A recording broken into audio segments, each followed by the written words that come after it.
Hello everyone, इस video में हम क्लास थर्ड की हिंदी वर्कशीट नंबर 77 ए करेंगे। डेट है इसकी 23 सितंबर। वर्कशीट आपके पाठ्य पुस्तक रिमझिम के पाठ टिप टिपवा से ली गई है। इस चैप्टर की लिंक आपको डिस्क्रिप्शन में मिल जाएगी। देखिए, ये एक एनिमेटेड चैप्टर है, मतलब हमारे चैनल पर एनिमेशन में अपलोडेड है और इसमें आपको बहुत मज़ा आएगा। बहुत इंटरेस्टिंग चैप्टर है और एनिमेशन में अगर आप देखेंगे तो आपको बहुत ही अच्छा लगेगा और साथ साथ वर्कशीट करने में भी आपको आसानी रहेगी। इसलिए आप चैप्टर को ज़रूर देख लीजिएगा बच्चों। लिंक डिस्क्रिप्शन में है, ठीक है। डिस्क्रिप्शन में जाकर चैप्टर को देख लीजिएगा। अब चलिए शुरू करते हैं आज की वर्कशीट। नमस्ते प्यारे बच्चों, आशा करते हैं कि आप सभी स्वस्थ और खुश होंगे, है ना। तो बच्चों, उम्मीद है कि आपने पाठ टिप टिपवा बहुत ही उत्साह के साथ पढ़ा होगा। चलिए बच्चों, पाठ की निम्नलिखित पंक्तियों को फिर से पढ़ते हैं। पढ़ने से पहले प्लीज़ हमारे चैनल माइंड बूस्टिंग क्लासेस को ज़रूर सब्सक्राइब कर दीजिएगा। सो स्टूडेंट्स, देख लेते हैं लाइंस कौन कौन सी हैं। यहाँ पर देखो, एक दिन मूसलाधार बारिश हुई। ऐसी बारिश पहले कभी नहीं हुई थी। सारा गांव बारिश से परेशान था। बुढ़िया की झोपड़ी में पानी जगह जगह से टपक रहा था, टिप टिप टिप टिप। बच्चों, इन पंक्तियों में बारिश शब्द आया है।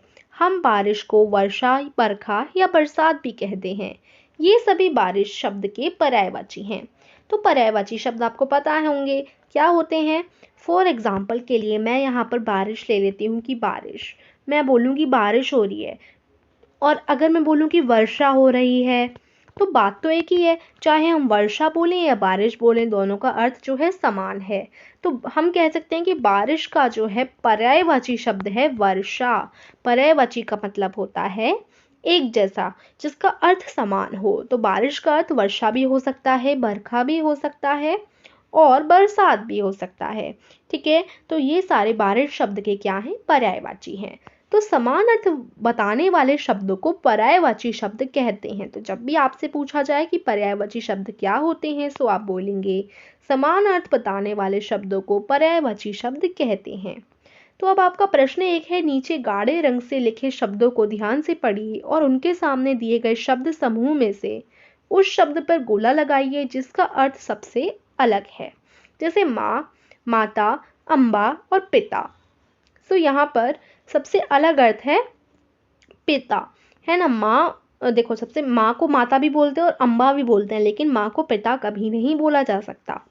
ख है शेर, सिंह, भालू या वनराज। शेर को हम सिंह भी बोलते हैं, वनराज भी बोलते हैं, लेकिन भालू तो एक अलग ही जो है प्राणी हो जाएगा।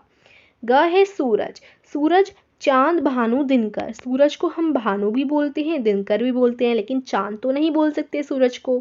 तो यहाँ चांद सबसे अलग है। तो हमें गोला लगाना है, तो मैंने गोला लगा लेती हूँ यहाँ पर, ठीक है ना। उसके बाद नेक्स्ट देखिए, मित्र, राजा, दोस्त, सखा। मित्र को सखा और दोस्त भी बोलते हैं, लेकिन राजा नहीं बोल सकते, ठीक है, नहीं बोलता कोई भी, तो राजा जो है अलग हो जाएगा।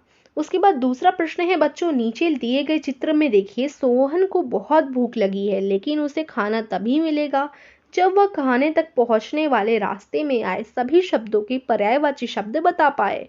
तो चलिए हम पर्यायवाची शब्द बताकर सोहन की मदद करते हैं और दी गई जगह पर लिखते हैं। तो देखो, ये सोहन है, ये इस रास्ते से जाएगा, लेकिन खाने तक वो तभी पहुंचेगा जब वो इन सब के जो है पर्यायवाची शब्द बताएगा, जैसे पोखर, भय, पशु, लठ और नेत्र। तो आपको इन सब के पर्यायवाची बताने पड़ेंगे। तो पोखर का पर्यायवाची है तालाब, भय का पर्यायवाची है डर, पशु का पर्यायवाची है जानवर, लठ का डंडा और नेत्र का है आँख। तो इस प्रकार से आप पर्यायवाची शब्द भर लेंगे, लिख लेंगे, ठीक है। अब तीसरा और अंतिम प्रश्न है बच्चों, पाठ टिप टिपुआ के आधार पर बताइए कि बाघ चुपचाप धोबी के पीछे क्यों चल पड़ा। क्योंकि देखो, बाघ और धोबी, बाघ तो बहुत वैसे यहाँ पर बाघ जो था, अगर आपने चैप्टर पढ़ा है तो आपको पता होगा कि बाघ धोबी के पीछे चल पड़ा था। और टिप टिपुआ की कहानी भी आपको पता होगी कि वो टिप टिपुआ किसको समझ रहा था। सो इसका उत्तर आएगा क्योंकि बाघ को लगा कि धोबी टिप टिपुआ है, इसलिए डर के मारे वो चल पड़ा था। तो यहाँ से आप पता है कैसे लिख सकते हैं, यहाँ आप लिख सकते हैं, बाघ चुपचाप धोबी के पीछे इसलिए चढ़ पड़ा क्योंकि बाघ को लगा कि धोबी टिपटिपवा है। या आप ओनली यही लिख दीजिए, क्योंकि बाघ को लगा कि धोबी टिपटिपवा है। ठीक है, तो यहीं पर आपकी आज की वर्कशीट हो जाती है फिनिश। आई होप आपको समझ आई होगी। वीडियो को लाइक कीजिएगा, चैनल को सब्सक्राइब कीजिएगा। Thank you.